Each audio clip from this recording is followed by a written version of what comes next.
We're reading from the book, The Writings of Bala Sulam. In English, it's actually we're in the book Shamati in English, the white book Shamati, article number 42. What is the acronym Elul in the work?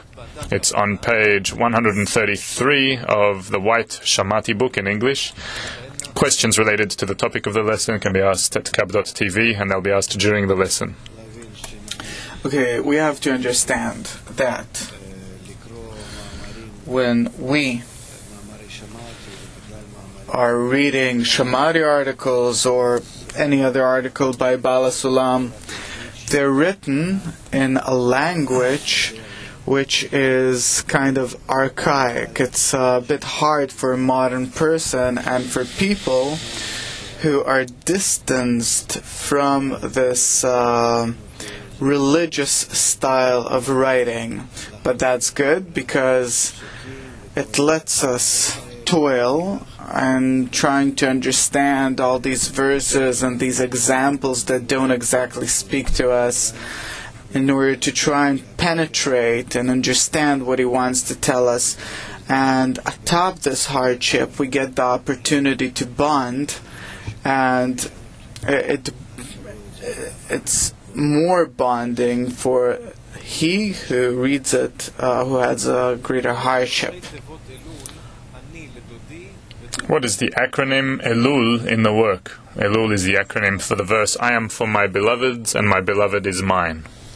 In order to understand that, we must understand several other things. 1. The matter of the kingship, memories, and the ram's horns, and what is the meaning of what our sages said, annul your will before his will, so that he will annul his will before your will. 2.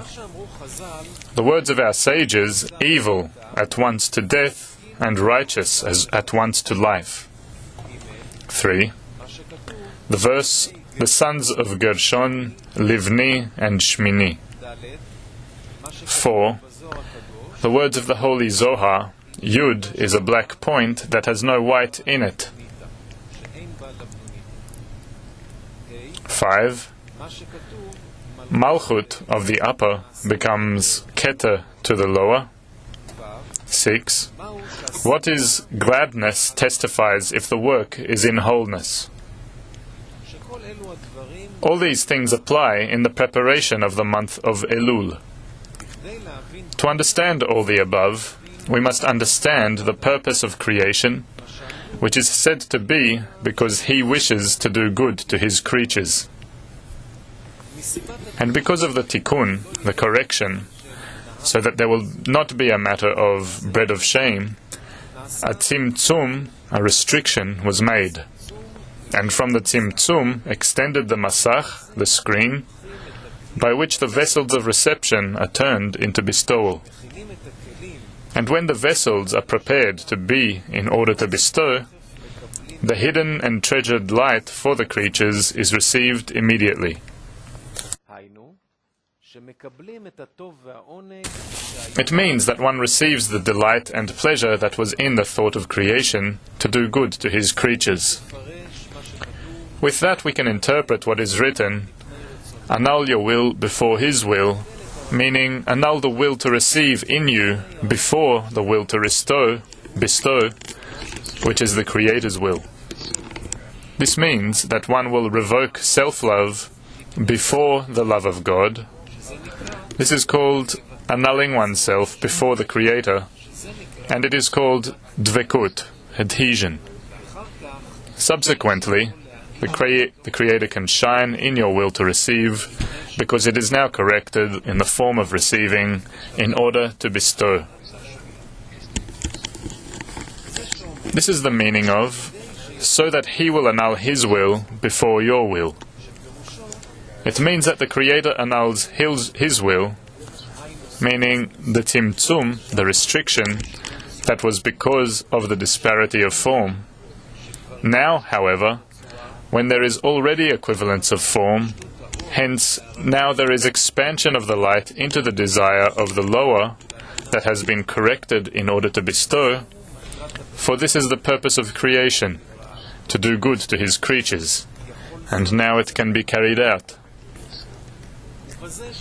Now we can interpret the verse, I am my beloved's. It means that by the I annulling my will to receive before the Creator, in the form of all to bestow, it obtains, and my beloved is mine. It means that my beloved, which is the Creator, is mine. He imparts me the delight and pleasure found in the thought of creation.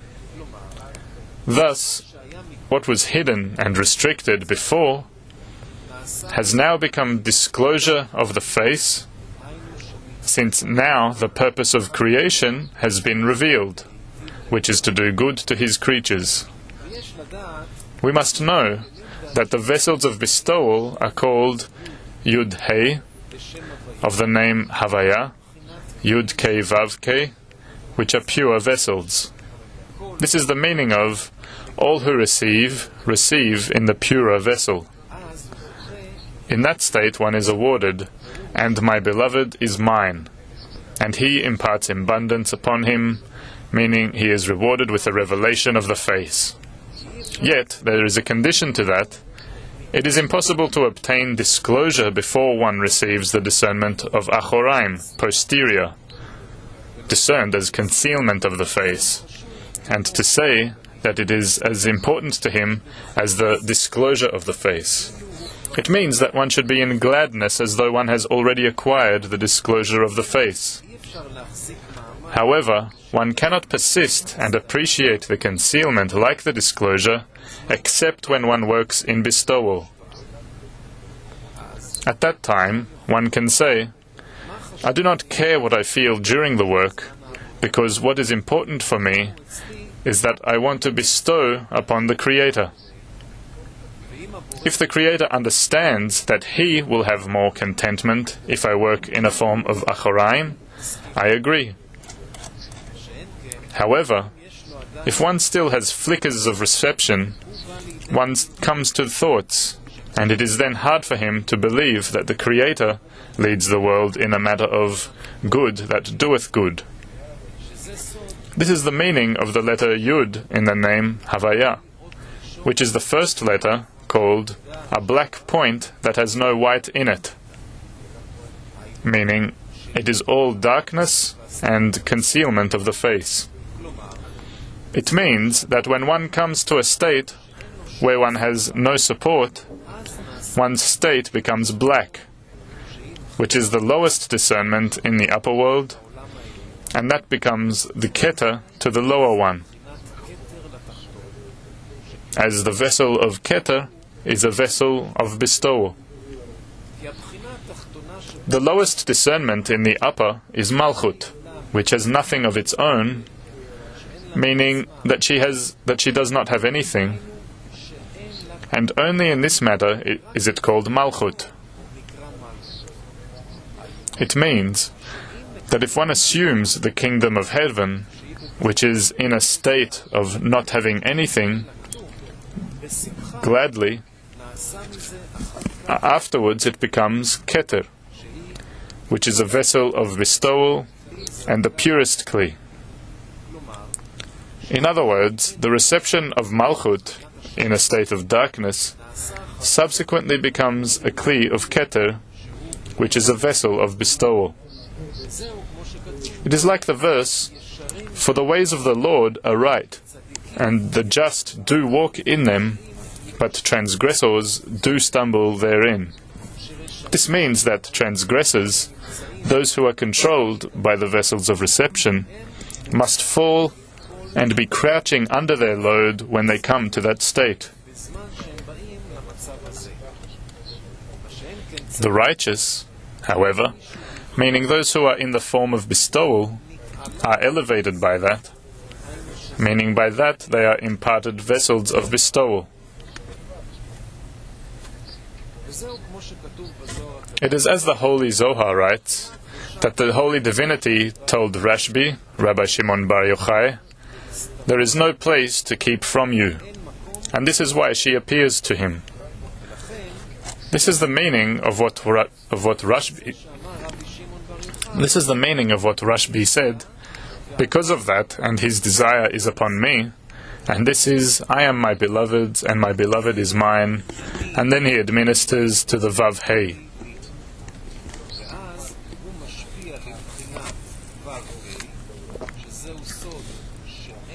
This is the meaning of the name is incomplete, and the throne is incomplete until the Hey bonds with the Vav. The Hey is called the will to receive, which is the last and final vessel in which the Vav will dispense into the Hey, and then it will be the end of correction. This is the meaning of righteous at once to life. It means that the person himself should say in which book he wants his name to be written. Is it in the book of the righteous, meaning that he wants to be given the will to bestow, or not? Since one has many discernments regarding the will to bestow, meaning at times one says, yes, I want to be given the will to bestow, but not revoke the will to receive altogether. He rather wants two worlds for himself, meaning he wants the will to bestow for his own delight as well.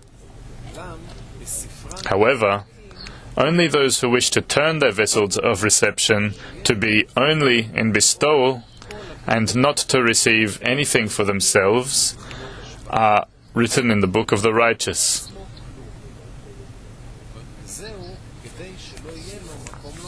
It is so that there will not be room for one to say, if I had known that the will to receive had to be revoked, I would not have prayed for it.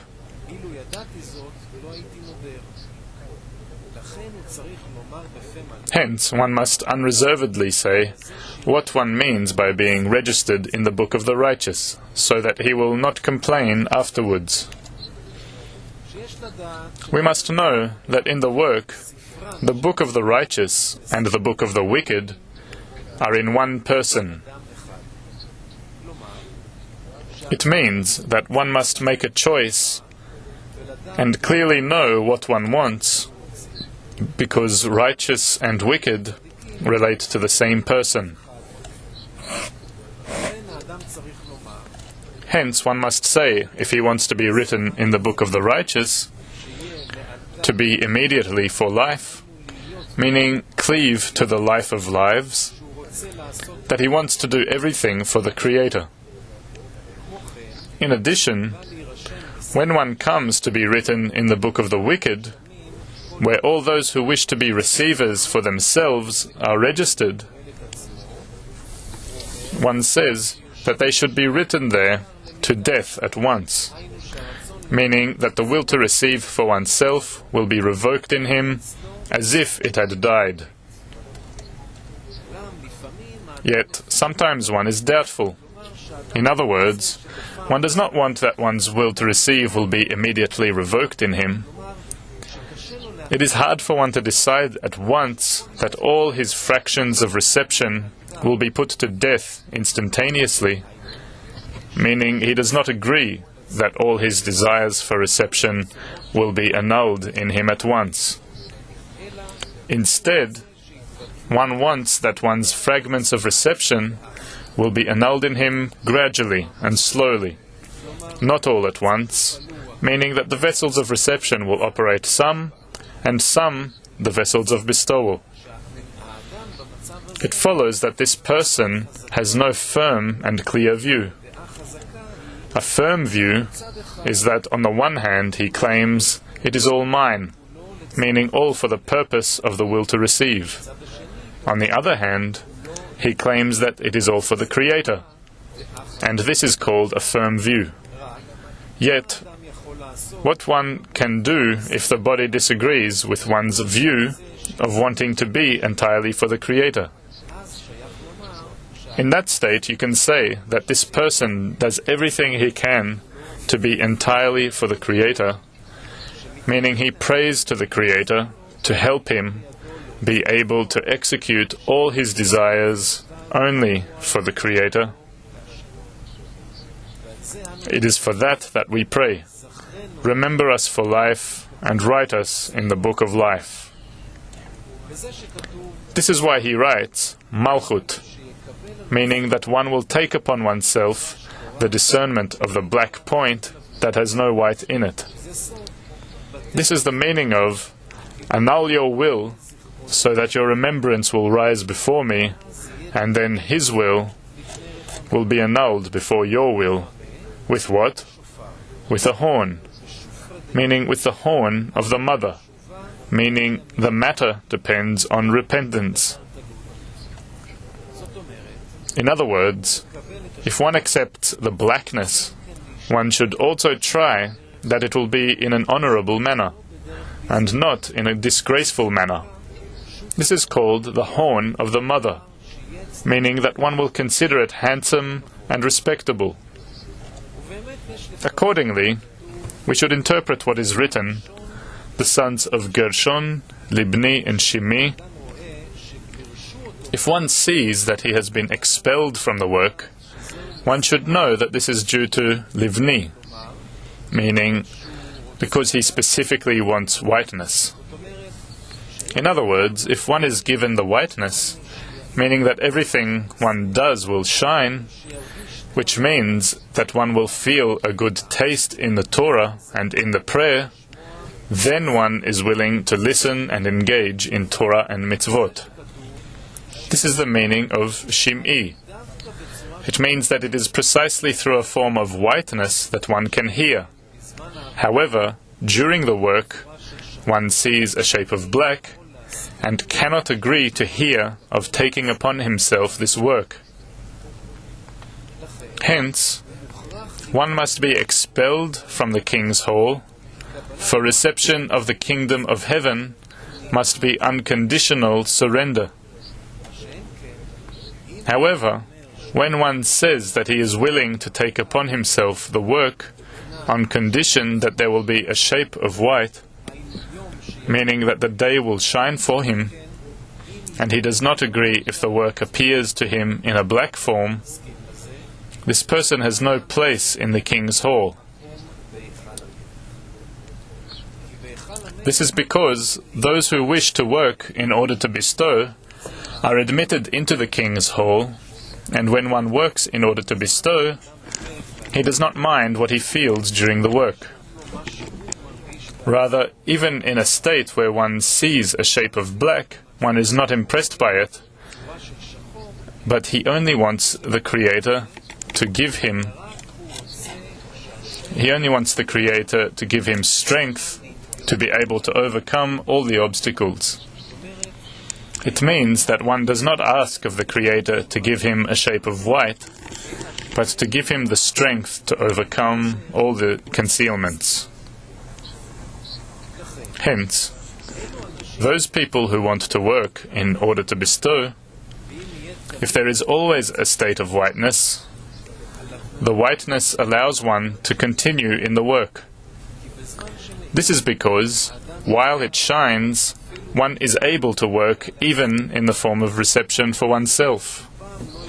Hence, one will never have the ability to know if one's work is in purity or not, and this causes one to never be able to be awarded dvekut, adhesion with the Creator.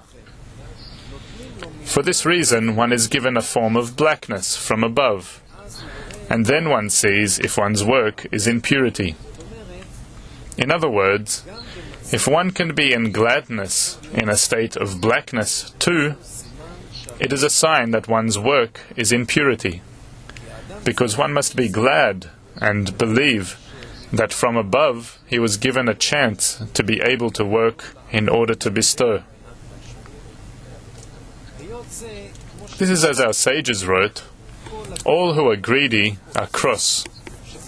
It means that one immersed in self-reception is cross, since he is always lacking. He forever needs to fulfill his vessels of reception. However, those who want to walk in the path of bestowal should always be in gladness. This means that in any shape that comes upon him, one should be in gladness, since he has no intention to receive for himself. This is why he says that either way, If one is really working in order to bestow, one should certainly be glad that he has been granted bringing contentment to his Maker. And if one feels that his work is still not to bestow, he should also be in gladness, because for himself, one says that he does not want anything for himself. He is happy that the will to receive cannot enjoy this work, and that should give him joy. However, if one thinks that one will also have something for himself from this work, one permits the Sitra Achra, the other side, to cling to his work, and this causes him sadness and anger, etc.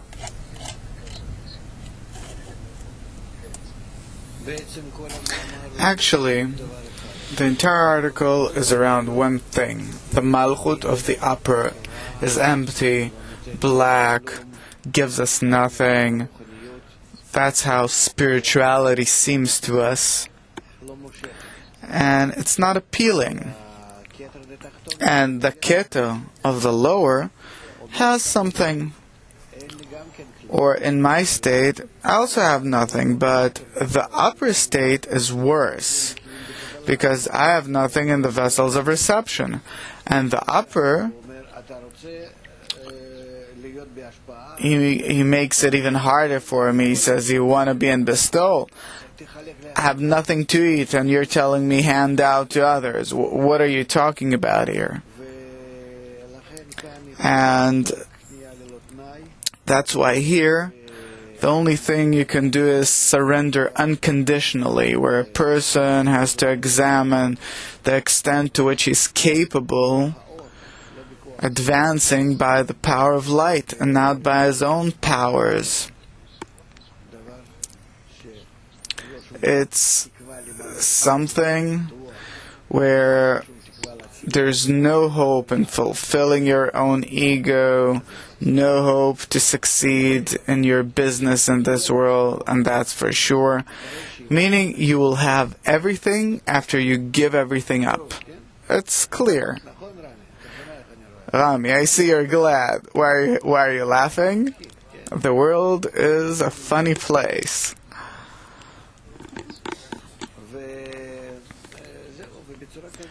And this way we have to accept the month of Elul, which are the acronyms of I for my uncle and my uncle for me.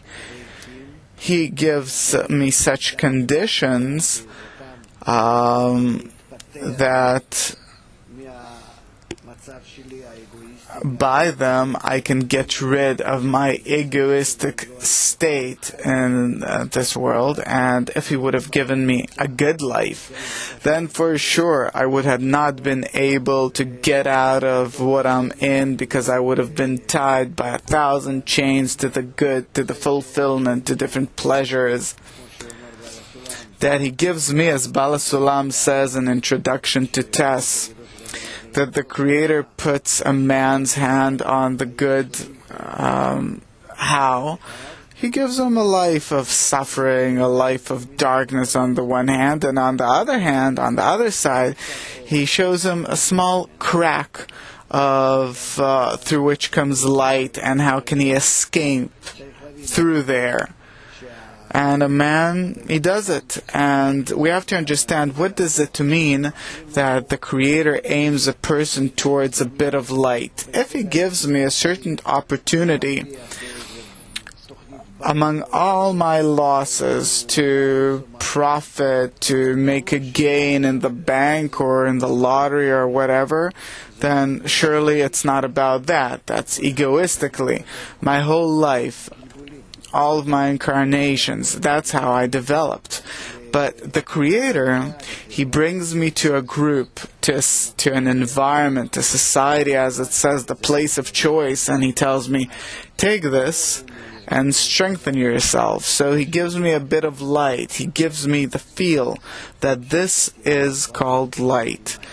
that you shall be connected to bestowal, that you'll be a bit in this, a bit uplifted from your egoistic state, whether it's going to be full or empty, doesn't matter.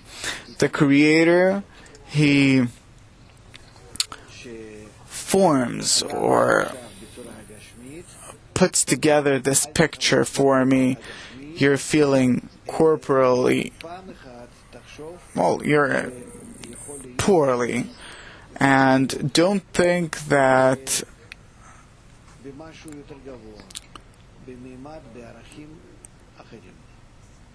or do think that life could be better on a higher level.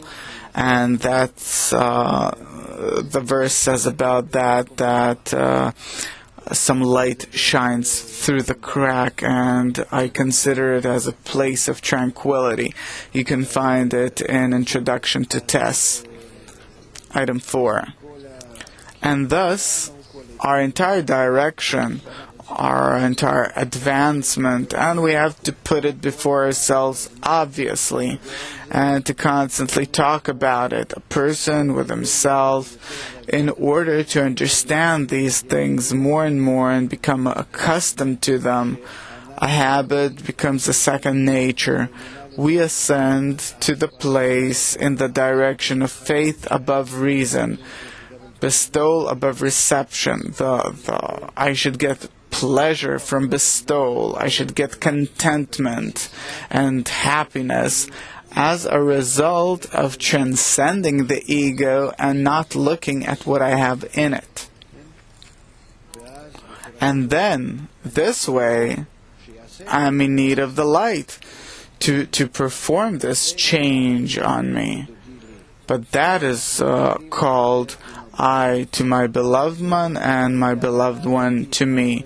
That means that the Creator and the creature reach a reciprocal understanding of what's going on here, that this state that the Creator is building for me, I understand why did He do it. He gave me a life full of emptiness and an opportunity to cleave on to a group where I can find what bestowal is, shines a bit, aims me towards it, in order not to cause the absence of free choice, but this actually means that He puts a man's hand on the good faith and tells him, choose this. This is the first Rishima, and the rest is on the person to do. Thus, the Malchut of the upper is always empty, has nothing, it's dark with respect to my ego, my will to receive. If I want to cleave onto it, like I pointed it out here, if I want to cleave onto it with the kettle of the lower, and the kettle is the bestower, then the Malchut of the upper is no longer empty for me. It is actually what I want. And then I cleave onto it, and I belong to a higher degree. And this is the beginning of the new path, which is called Rosh Hashanah, that comes after the month of Elul. It's a very simple principle. Zamir from Beit Kabbalah in Cheder is asking, how can a person anyway feel gladness when his will to receive is empty and doesn't receive anything? It depends on why am I glad? What makes me glad? Say, I have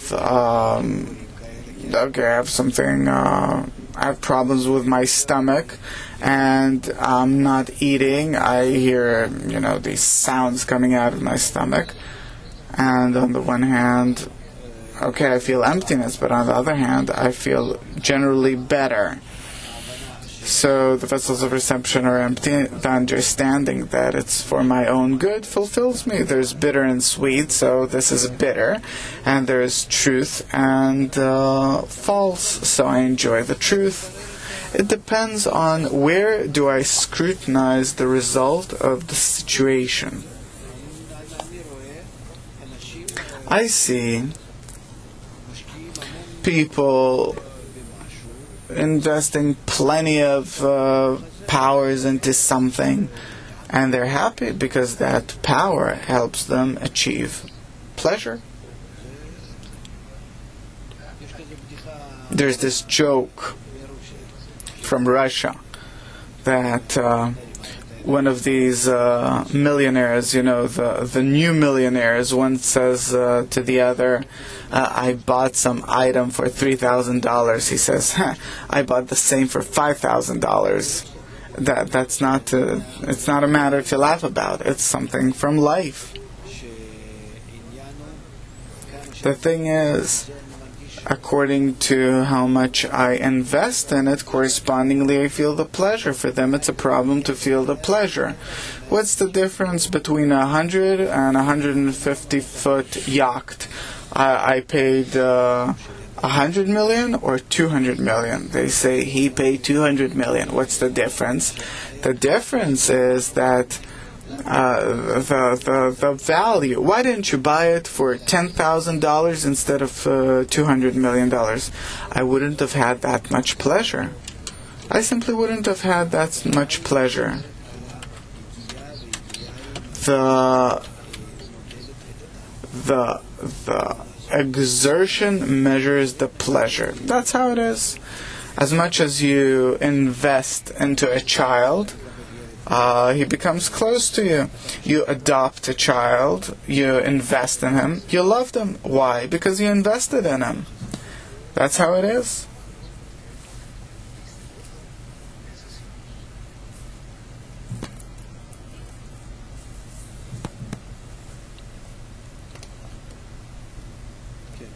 Yes? It's possible to say that the intention to receive in order to bestow builds a flow like water between mountains, that water is like the flow and not the fulfillment itself.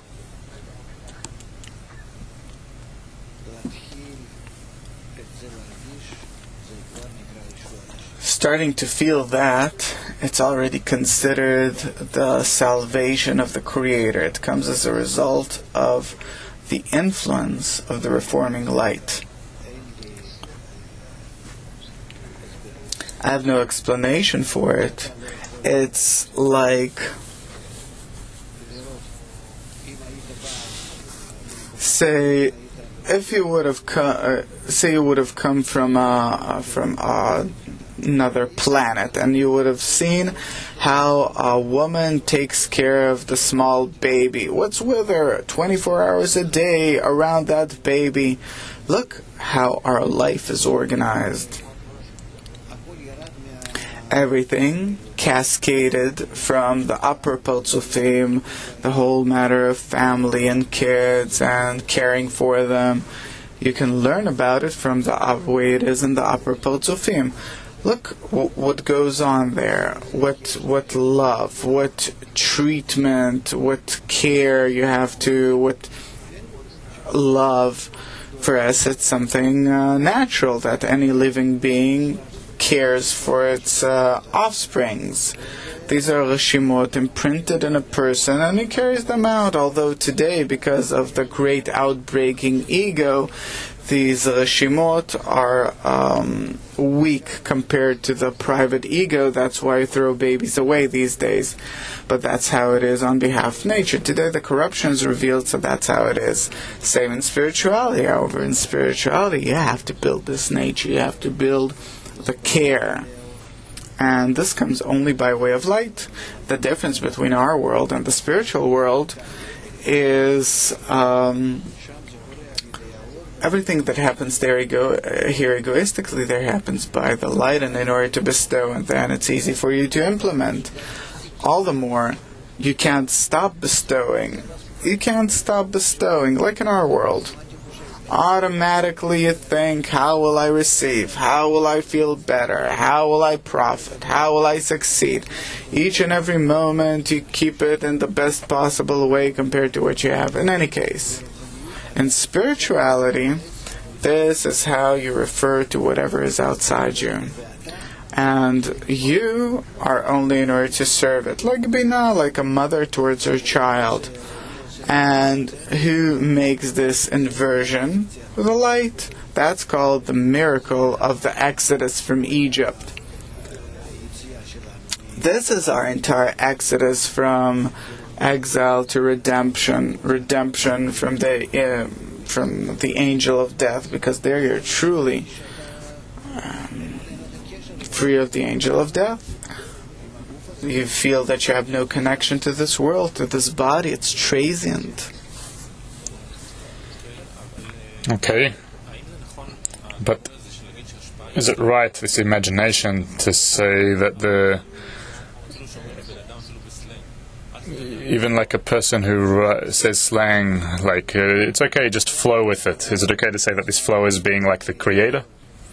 A person who's included in the group, and he tries to be included in the group and not to be the one determining and ruling, but he's included in the group, trying to do everything that is told in the group by the teacher, by the writings. Of course, he criticizes it. He doesn't do it blindfoldedly.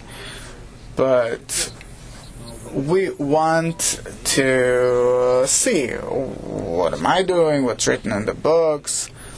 All in all, it's all in the system of corrections, but he accepts it and he's included after this examination. It's like the Rabash says, that after he has examined that it is all aimed towards the goal, he stops his entire criticism and he accepts it. He accepts all that happens above reason. Then it is his must to be incorporated. Yes, Saf?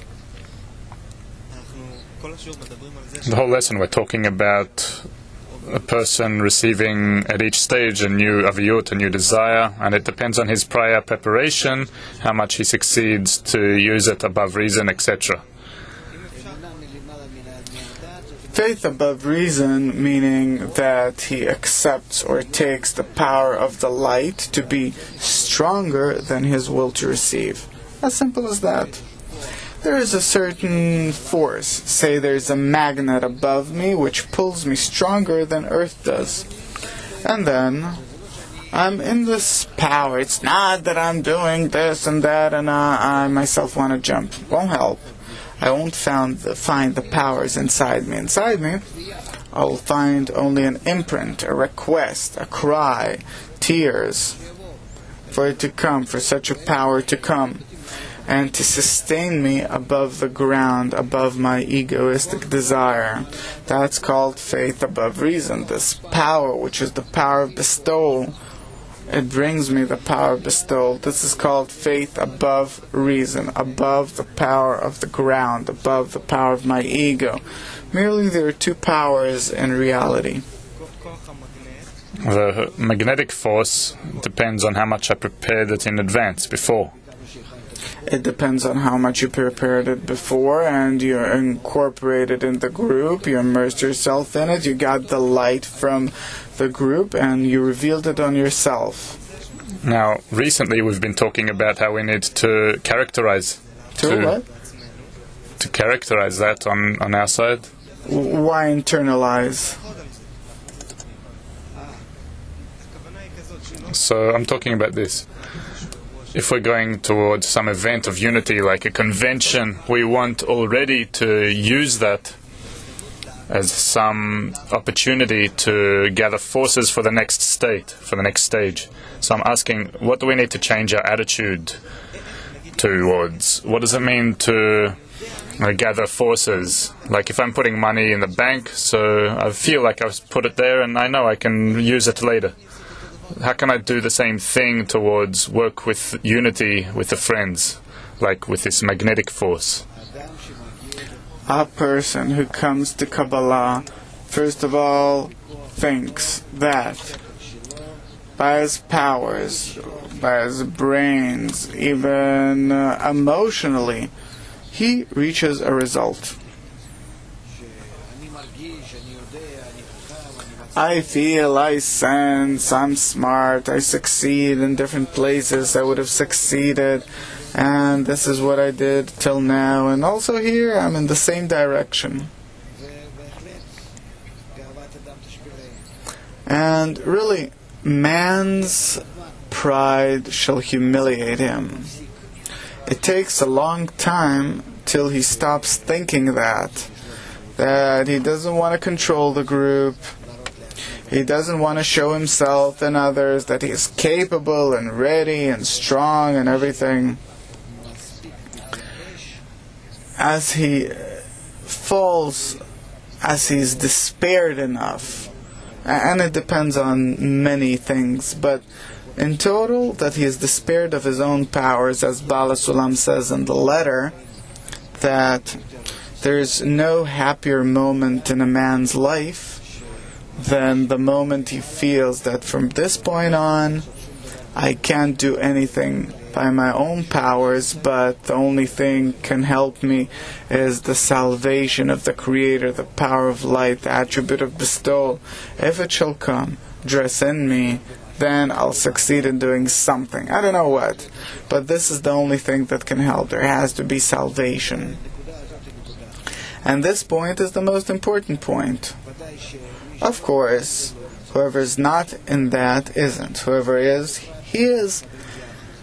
But the general in particular come together here, and those that come today can use our experience and to be incorporated with us, and thus they can incorporate in these discernments, like the young generation. Look how they're all with all these gadgets, phones, computers, this, that, how they get along with all these things we barely invented.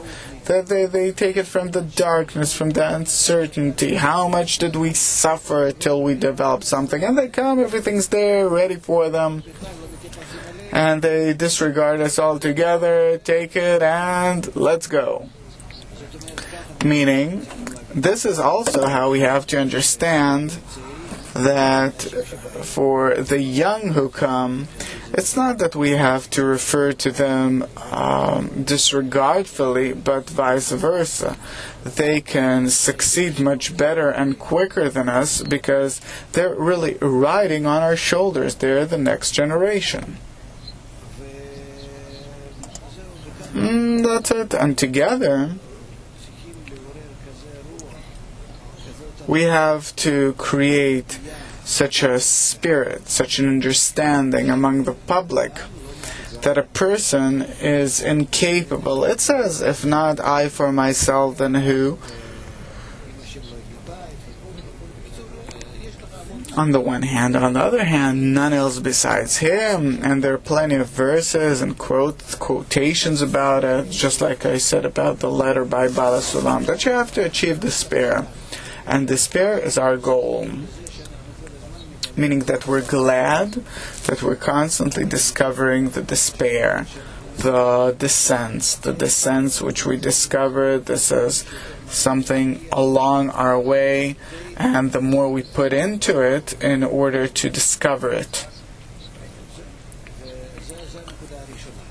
This is the very first point, where only through the light I can do this. But this point is a very complicated one.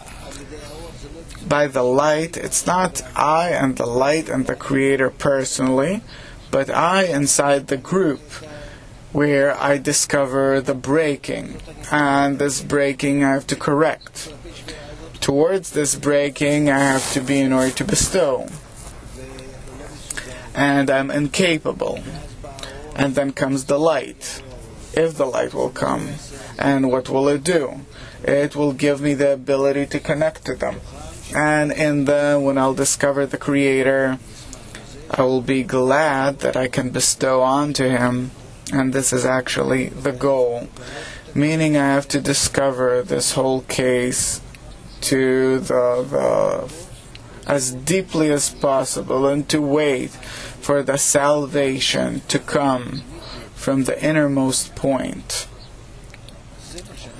That is what we need. This is the picture that we have to form before all of our friends coming to the convention or participating in the convention. And in order for this, picture to be clear. That's the right neshimo, the right intention.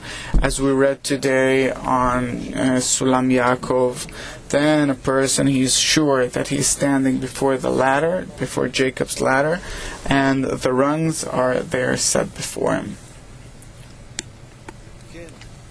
Yes.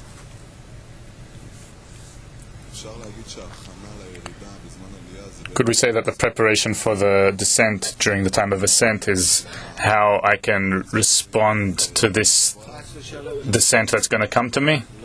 God forbid not. Incorrect. I never think about the descent. I think that every ascent is the final correction. I never think about the descent. Otherwise, how can I go towards bestowal if I'll think that soon I'll fall? But it's like I'm in euphoria. It's good for me. So how can I prepare for the future if I'm in this state? The future is only good. So how can I prepare myself for it? That's called preparing myself for descension. I'm going for the final correction with all that I have. Now, nothing bad can happen. I cleave on fully to good that doth good. What are you talking about? That I'm climbing the ladder now, I'm already thinking about how I'll fall. That's not wholeness or perfection at work in spirituality. There's no such thing. In spirituality, every state is whole, complete, entire devotion. You're condemning the Creator that already now, that later He'll give you the descent.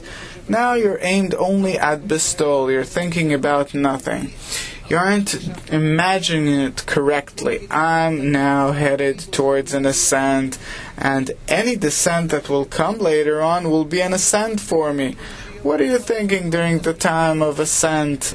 I don't care about nothing. The angel of death may come, I'll slaughter him. That's what you think. So these aren't descents for you. That's what maybe here we're missing each other. These aren't descents. All the states that will be revealed for me along the way, I'll jump, I'll this, I'll that, everything will be as a springboard, as a jump board. This is how you advance. You ever felt yourself as a hero? It used to be. Yes. So that's what I mean. So to look at it as something positive. This is how you have to feel. Okay, so if I feel that if I take the next state, that I'm certain that I'll be happy from it and I'll justify it. That means that after the convention, we shift to an ongoing, everlasting ascent, no descents. All the descents we'll feel emotionally immediately will raise them in intention. And may there be descents in emotion. Of course, I'm not yet on the peak of the ladder, at the top of the ladder, but in my intention I'm in infinity, and in my vessels of reception may emptiness be revealed. I'm prepared to be an ascent upon that emptiness. On the one hand, I descend in the revelation of evil. On the other hand, I immediately ascend in intention.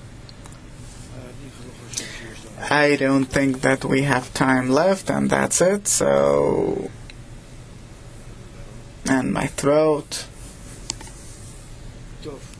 Okay.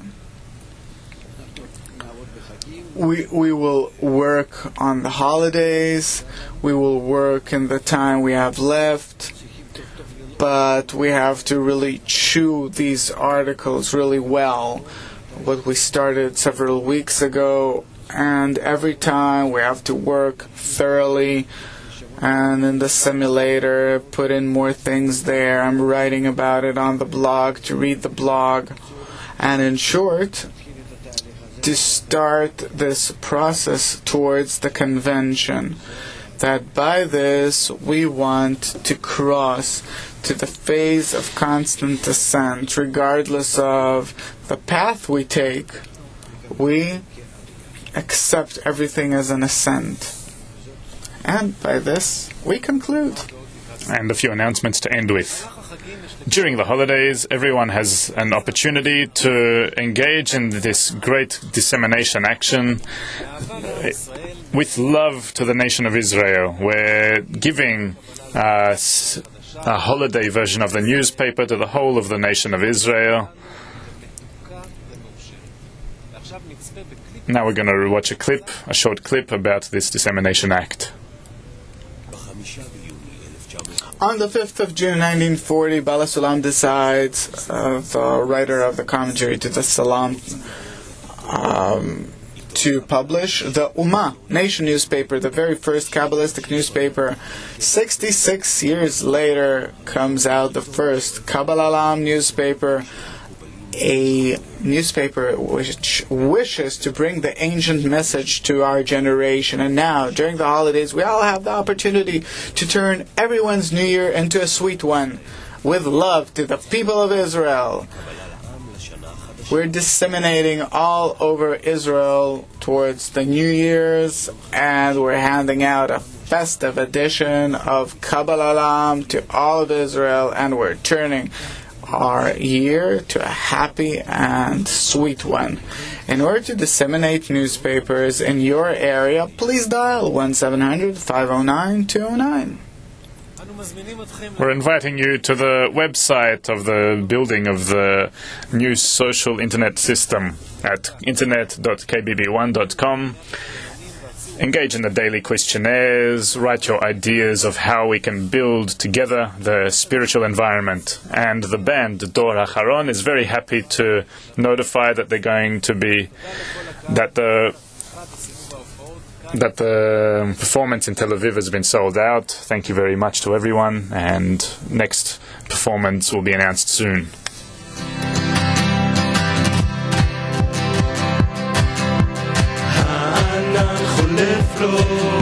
שמש מגיחה והעתיד והתקווה כבר קרובים כל כך.